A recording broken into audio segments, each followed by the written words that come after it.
Lyon, combat, Lyon, victoire, Lyon, développement. Écoutez Espérant, la voix qui caresse, chante hymne de Lyon. Nyamane Tumba. Soki olingi nzambe, soki olingi pepe, soki pe olingi mbundu, kosi obadeliwa pepe, kosi Nous entreprendrons déjà avec notre invité. Il s'agit de l'honorable Crispin Bondo Malengo, PCA de l'Agence congolaise de l'environnement. Mesdames et messieurs, bonsoir et bienvenue dans le Peuple Mokodi. Aujourd'hui, nous allons parler de l'environnement. On va parler avec ces casquettes du PCA de l'Agence congolaise de l'environnement. Je les salue. Honorable Crispin, bonjour. Bonjour Madame Rebecca. Honorable Crispin, vous êtes le président du conseil d'administration de l'Agence congolaise de l'environnement, assis en sigle. On va parler de l'environnement et développement durable avec vous. Alors, avant d'entrer au vif de notre émission, Honorable Crispin, vous êtes initiateur de l'émission Peuple Mokodi. Je ne sais pas pourquoi vous avez choisi de parler sur l'environnement et quel rapport entre environnement et développement durable avec le Peuple Mokodi. Est-ce qu'il y a un rapport là-dessus? Merci beaucoup, Madame. L'environnement concerne aussi le peuple? Merci, Madame Rebecca. Pédagogiquement, dans notre émission, nous sommes en train de réfléchir, de balbutier dans cette réflexion sur les problèmes qui environnent le peuple congolais. Parce que là, nous sommes spécifiquement dans la nation congolaise. Nous sommes en quête de la reconnaissance du pouvoir total de la population. Donc, le peuple est roi et il doit exercer totalement son pouvoir. Raison pour laquelle nous avons essayé de faire une marche dans la réflexion. Quels sont les problèmes qui environnent le peuple congolais? Et aujourd'hui, nous nous sommes dit qu'il faut jeter un regard circulaire autour du peuple congolais pour constater qu'il y a aussi le problème environnementaux. Et nous allons aujourd'hui réfléchir sur tous ces problèmes qui concernent l'environnement de l'homme en tant qu'homme, mais l'environnement aussi de l'homme en tant que Congolais. Voilà le sens de notre réflexion de ce jour. Donc, il y a de rapport entre le peuple Mokodi et notre thème d'aujourd'hui, quel environnement? Il y a un rapport avec le peuple Mokodi. Et les thèmes de ce soir, par exemple, l'environnement et le développement durable. Alors, honorable Crispin, comment définissez-vous l'environnement et les développements durables? Oui, il faudra commencer par la définition.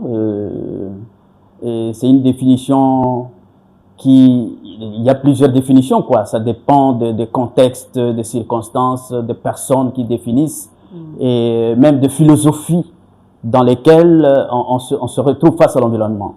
Mais globalement et de manière simple, l'environnement, c'est l'ensemble d'éléments physiques, des éléments chimiques, biologiques, qui se trouvent tout autour de l'homme. Et ça, c'est une définition anthropocentrique, c'est-à-dire centrée sur l'homme. Parce que c'est l'homme qui se trouve entouré de tous ces éléments physiques, atomiques, tout ça, biologiques. Et tout ça, c'est l'environnement.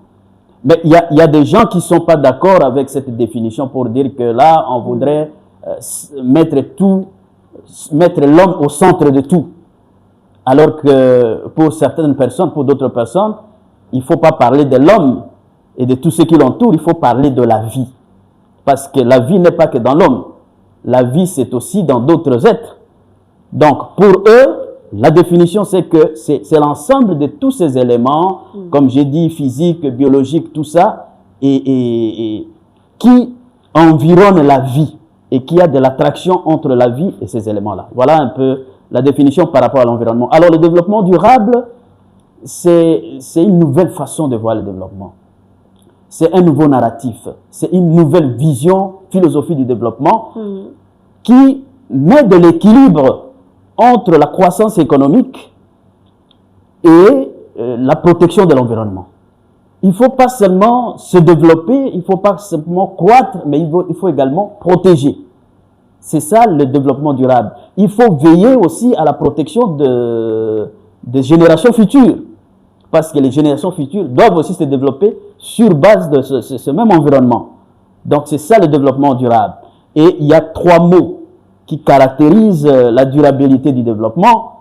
Le premier mot, c'est que le développement durable suppose que le respect de l'environnement est là. Ça veut dire écologiquement acceptable. Le deuxième mot, c'est socialement viable. Donc, si vous pensez qu'il y a développement durable, voyez que l'écologie est protégée, la société, les humains qui sont là sont protégés, mais enfin, économiquement rentable. L'économie également est rentable. C'est ça, ce sont ces 3 mots-là. Écologiquement, économiquement et socialement. Les 3 doivent être ensemble pour parler du développement durable. Voilà. Merci beaucoup, honorable Crispin, pour la définition plus claire. Voilà. Alors, parlons un peu de l'environnement. Honorable Crispin, quels sont les principaux, allez, je dire, les principaux problèmes qui touchent l'environnement aujourd'hui dans le monde, mais plus particulièrement en République démocratique du Congo, qui est votre pays d'origine? Parce que vous êtes au Congo. Oui, c'est très important cette question parce que nous sommes justement dans ce domaine de l'environnement. Aujourd'hui, dans le monde, c'est un concept qui fait bouger le monde. Il y a des rencontres, des grandes rencontres internationales autour de l'environnement. Il y a des accords qui se font autour de l'environnement. Donc, ça signifie que c'est un concept très, très, très important. Et parmi les problèmes qui sont discutés dans l'environnement, le tout premier, c'est le changement climatique. Le climat change. Et ça, c'est dû justement à l'émission de gaz. Nous utilisons le pétrole, c'est dû également à la déforestation. Donc là, nous sommes en train d'enlever l'habit de la planète. L'habit, c'est la forêt. Nous sommes en train de désapologiser la planète Terre en enlevant, en coupant les herbes. À qui vous donnez la faute? Mais la faute doit être assumée par tous.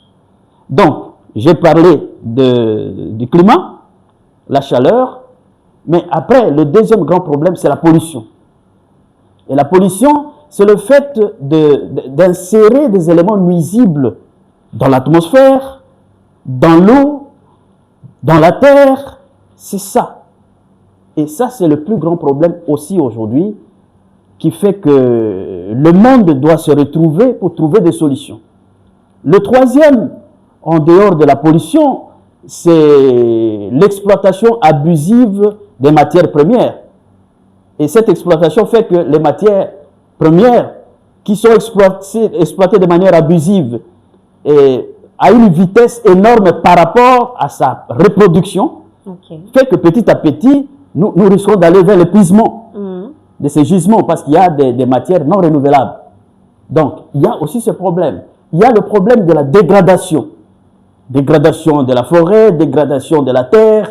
Voilà les 4 grands problèmes mondiaux qui sont discutés aujourd'hui pour faire attention pour que demain nous ne puissions pas tomber dans une planète totalement incapable de nourrir l'homme et les autres vies, les écosystèmes et la biodiversité.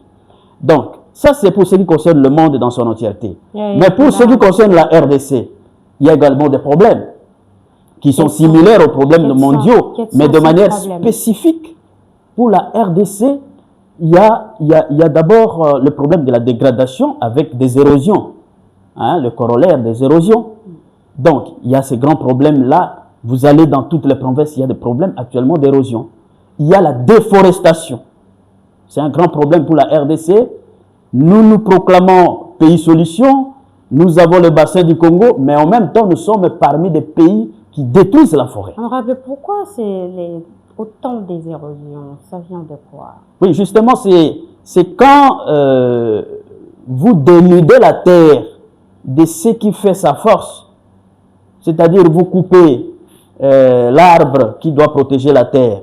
À un certain moment, la terre perd sa force, sa substance, et il y a dégradation de la terre, et puis il y a les érosions. Donc, ça, c'est un grand problème pour notre pays ici. En dehors du problème des érosions, de la dégradation de la terre, il y a l'exploitation minière énorme en République démocratique du Congo qui pose problème. Parce que tout autour, il y a la pollution. Hein. Oui. Il y a la pollution, il y a des missions qui se font, surtout dans les Katanga, dans les zones minières. Et les gens meurent, il y a des maladies inédites qui sont là à cause de cette exploitation minière. Et il y a l'épuisement des ressources. Hein. L'épuisement progressif des ressources. Donc, il faut également que nous puissions faire attention au niveau de notre pays. Mais en fin de compte, le problème le plus grave, c'est ce que moi j'appelle la gouvernance en matière d'environnement. Donc, il faut un renforcement. Je sais que nous avons des instruments juridiques. Nous avons déjà la loi sur l'environnement. Nous avons un établissement public, des établissements publics autour du ministère de l'Environnement, ministère des tutelles, qui doivent travailler dans le sens de la protection de l'environnement et aussi pour le cas de l'ACE, de la prévention des impacts environnementaux et sociaux. Mais tout cela doit être bien encadré. Donc nous avons un problème, je ne dirais pas déficit, mais un problème de la gouvernance environnementale qui doit être prise au sérieux pour que nous puissions atteindre l'objectif que nous visons en tant que pays solution dans le domaine de l'environnement. Avec tout ce que vous venez de parler, quels sont les risques environnementaux dans notre pays et comment l'ACE, dont vous êtes le PCA, a-t-on s'y prendre? Oui. Parce que vous avez dit l'ACE parmi les institutions qui entourent le ministère de l'Environnement. Oui, il faudra spécifier, puisque vous parlez des risques environnementaux, il y a deux sortes de risques. Il faudra expliquer à nos téléspectateurs. Il y a des risques liés à ce que nous appelons les aléas naturels, c'est-à-dire des incendies, des tempêtes, des inondations. Ça, ce sont des aléas naturels. Mais il y a des risques qui sont là parce qu'il y a l'activité humaine qui engendre des problèmes. Et c'est à ce niveau surtout que se retrouve l'action de l'ACE, Agence congolaise de l'environnement.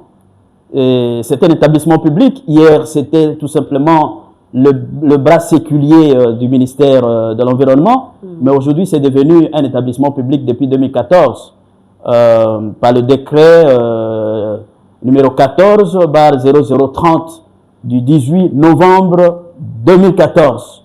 Nous sommes devenus un établissement public.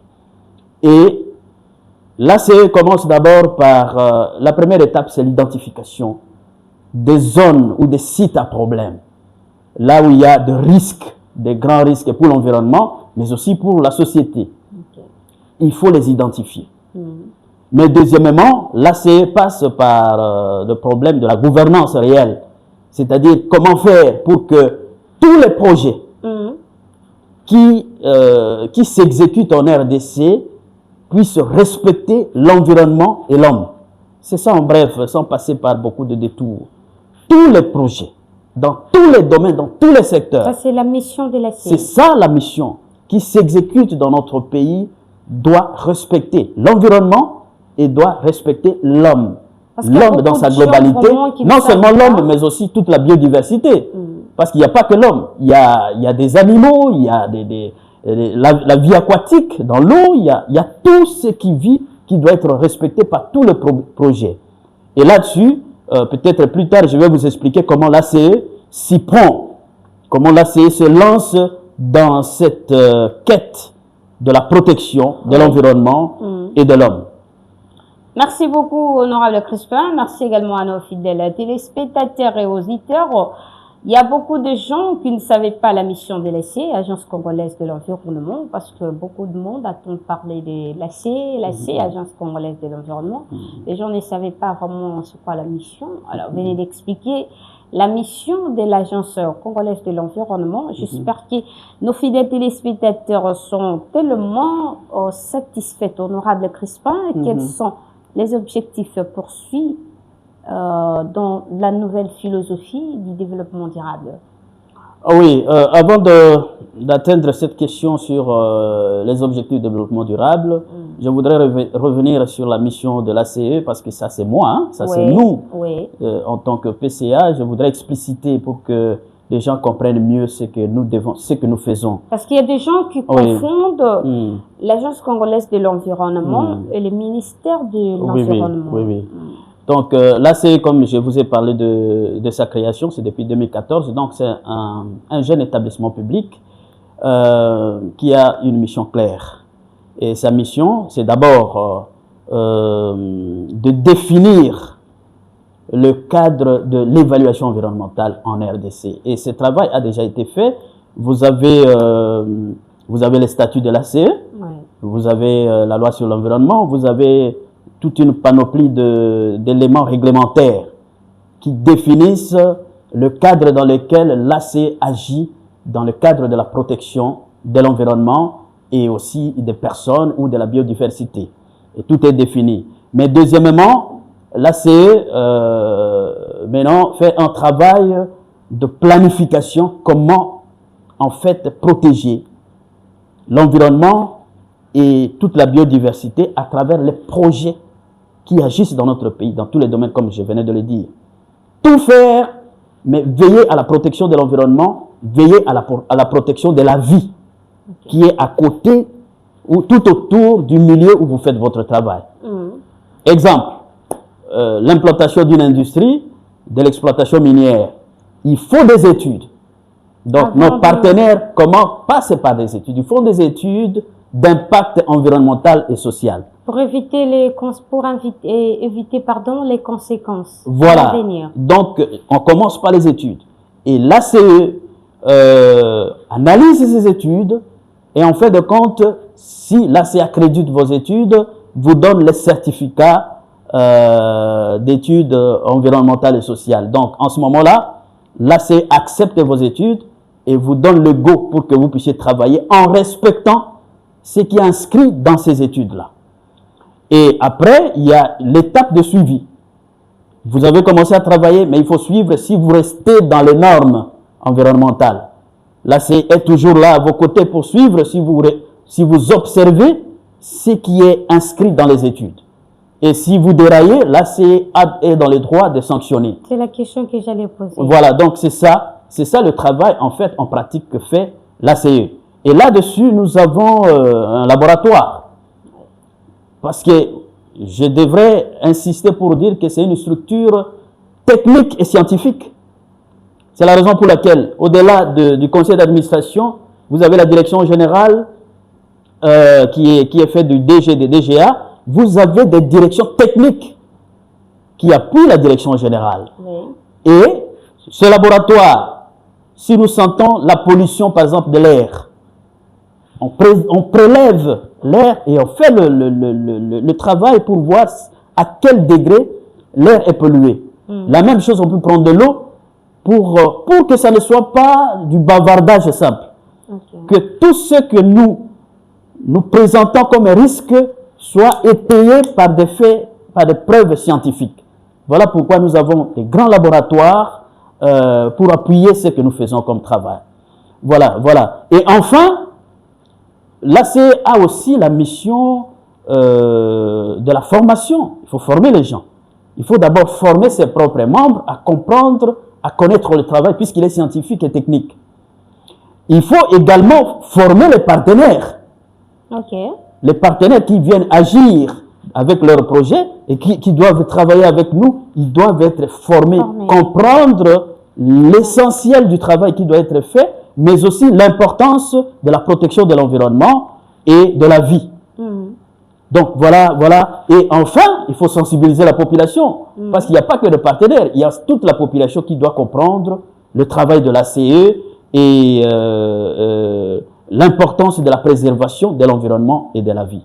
Voilà globalement notre mission et comment nous nous y attelons, qu'est-ce que nous faisons. Nous avons, au-delà de la structuration que je vous ai présentée, nous avons aussi des commissaires aux comptes qui sont avec nous, mais également la masse laborieuse, les agents, toute cette masse-là qui travaille pour que nous puissions atteindre nos objectifs.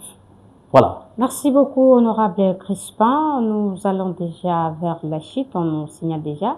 Honorable Crispin, quelle est la vision de la RDC, la République démocratique du Congo, par rapport à ces objectifs mondiaux du développement durable? Merci beaucoup. J'aime beaucoup parler du développement parce que ça fait partie de ma formation. J'ai fait la philosophie du développement, j'ai fait en graduat, je me suis spécialisé en métaphysique, mais en licence, j'ai fait la philosophie du développement. C'est ce que j'aime. Donc, le développement durable, je l'ai expliqué en définissant, mais je voudrais dire que il y a 17 objectifs qui ont été définis dans le monde. Il y a eu une rencontre dans le cadre des Nations Unies et la RDC a été signataire dans cette rencontre-là, de cette charte pour l'atteinte des objectifs en 2030. Et cette réunion a été faite en 2015. Et je préfère que la fois prochaine, nous puissions discuter objectif par objectif. On va parler de sur les 17. Est-ce que nous pouvons espérer qu'en 2030, nous allons réellement atteindre ces 17 objectifs? Voilà. Nous allons les citer globalement. Mais ça se résume en 3 choses. Ça se résume, 1, à l'éradication de la pauvreté, 2, à la protection de la planète, et 3, à la pacification du monde, que le monde entier vive dans la paix. Alors, les 17 objectifs sont les suivants, je ne vais pas les citer tous, puisqu'on va en parler prochainement. Vous avez 1, l'éradication de la pauvreté en 2030. Est-ce que nous sommes capables d'atteindre cela? Voilà. 2, l'éradication de la faim. Vous allez les citer. D'ici 2030. L'eau potable, l'accès à l'éducation de base, la solidarité entre peuples, la vie aquatique, protéger tout ce qui est dans l'eau, la vie terrestre, le réchauffement climatique, comment mettre tout en place pour que nous ne puissions plus avoir ce problème de réchauffement climatique, l'énergie renouvelable, tout le monde doit être capable d'avoir de l'énergie. Donc, c'est 17 objectifs. Et la RDC, puisque vous parlez de notre pays, s'est engagée dans ça parce que la RDC a été parmi les signataires. Et dans notre pays, la RDC s'est engagée réellement dans plusieurs points également. Premièrement, la déforestation. C'est ce que nous appelons réduction des émissions, contre la déforestation, mais aussi contre la dégradation de la terre. RED+. Ça, c'est l'engagement de la RDC. Et la RDC voudrait que les choses puissent évoluer. Raison pour laquelle la RDC s'engage pour une économie beaucoup plus stable, mais une économie diversifiée. Il faut plusieurs axes. La RDC s'engage également pour que nous puissions de manière rentable exploiter et de manière rationnelle également notre sous-sol. La RDC s'engage également pour que nous puissions exploiter l'agriculture chez nous. Mais tout cela dans le respect de l'environnement, sans que nous puissions détruire notre environnement pour que nos enfants également puissent se développer sur base de ce qui nous environne. Donc la RDC est là, elle s'est engagée et elle continue à s'engager dans le cadre du développement durable. Comment la RDC attend de réaliser son développement durable face aux multiples défis et aux conflits armés? Oui, c'est vrai que... C'est un sérieux problème. Oui, c'est vrai, nous l'avons dit parmi nos dernières émissions, nous avions dit que la guerre freine le développement de notre pays. Oui. puisque l'argent qui doit être investi pour le développement durable, c'est cet argent qui est investi dans la Dans guerre. l'armée. Dans l'armée, dans les services de sécurité, dans la police, tout ça. Mais s'il y a la paix, il est possible que nous puissions aller vite dans le cadre du développement de notre pays. Mais malgré cela, notre gouvernement s'est engagé à pouvoir faire d'une pierre deux coups. Se battre pour le développement du pays, se battre pour la stabilité du pays, la pacification du pays. Et dans le cadre de ce combat pour le développement du pays, je l'ai dit, notre ministère s'active premièrement dans la diversification de l'économie. Et puis, deuxièmement, notre gouvernement s'engage pour l'autonomisation des femmes et des jeunes. C'est la raison pour laquelle vous voyez que notre gouvernement aujourd'hui met un accent particulier sur la formation professionnelle. C'est pour que les jeunes puissent connaître des métiers et que nous puissions être capables de générer la classe moyenne. Honorable Crispin, Oui, croyez-vous au développement de la RDC? j'y crois fermement. Je l'ai toujours dit, je me suis toujours battu. Vous savez, vous connaissez mon combat depuis toujours. Même à un niveau microscopique, c'est-à-dire à un niveau petit, dans mon propre village, ce que je ne peux pas faire pour tout le pays ou pour le monde entier, je le fais dans mon village pour montrer mon engagement, ma détermination, ma volonté et ma foi dans le développement de ce pays. Moi, j'y crois. Et je sais que le président de la République croit également à ça, raison pour laquelle il est clair, il dit, il tape le poing sur la table pour que chaque ministère, puisque vous savez, il y a une interconnexion entre les ministères, toujours pour viser le développement, ils doivent tous travailler ensemble, chaque ministère doit faire ce qu'il doit faire et donner,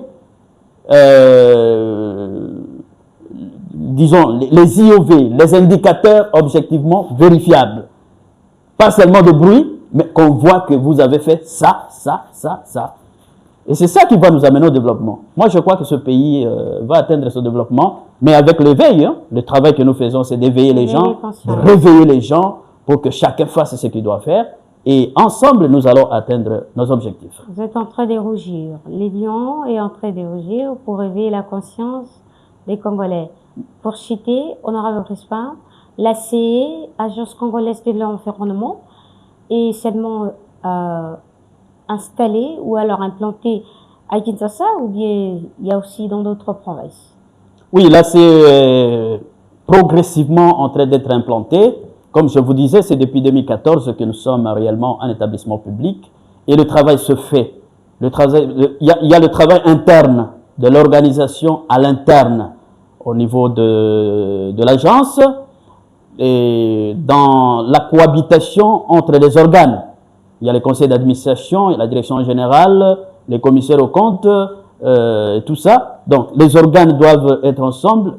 Il y a l'administration interne qui doit fonctionner. Il y a des petits problèmes. Vous avez vu que depuis un temps, il y a eu des grognes sociales. Il y a même un DGA qui a démissionné. On a nommé un autre. Ça signifie qu'il y a des petits problèmes qu'il faut régler. Et c'est ça le travail que nous faisons pour que nous ne puissions pas seulement rester à regarder des problèmes internes, mais régler le problème le problème de notre mission. Voilà.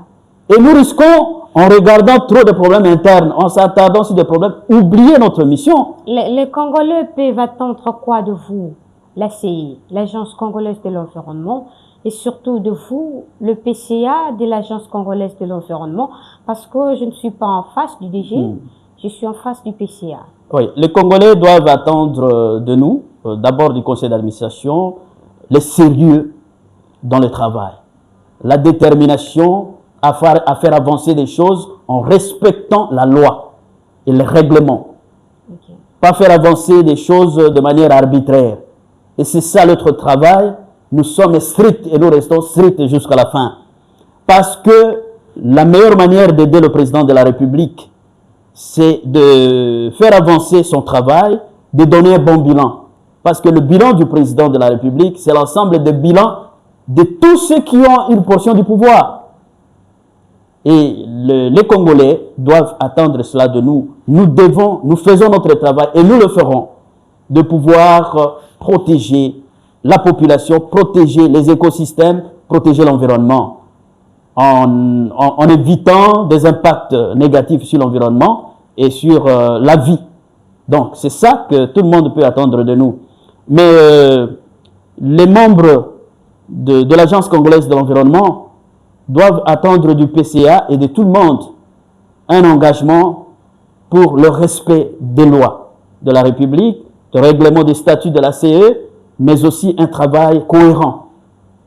Un travail cohérent sans arrière-pensée. Pour qu'en passant, que nous puissions laisser une agence en bonne santé et en train de respecter ses objectifs, en train de regarder vers la même direction, en train surtout d'accomplir sa mission. Parce que je venais de vous le dire ici, notre mission est claire et c'est connu de tous.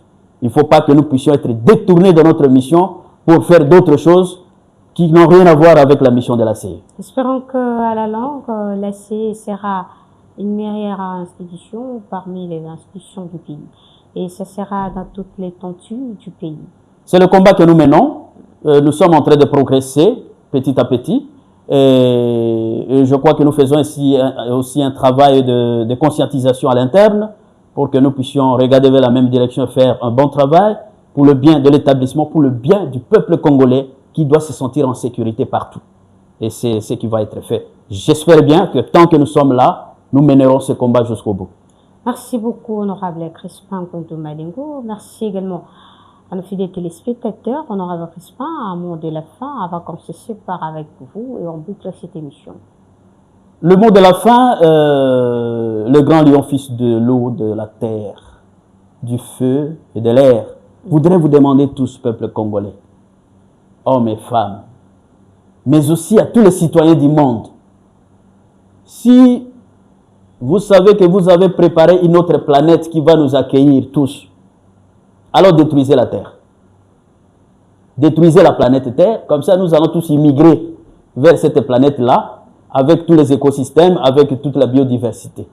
Mais si vous savez que nous ne sommes pas capables de quitter la Terre pour aller vers une autre planète, nous avons donc le devoir de protéger la Terre, de protéger notre planète, pour que nous puissions nous développer en protégeant la Terre, mais aussi faire en sorte que tous nos enfants qui viendront demain puissent également trouver une terre en bonne santé pour vivre.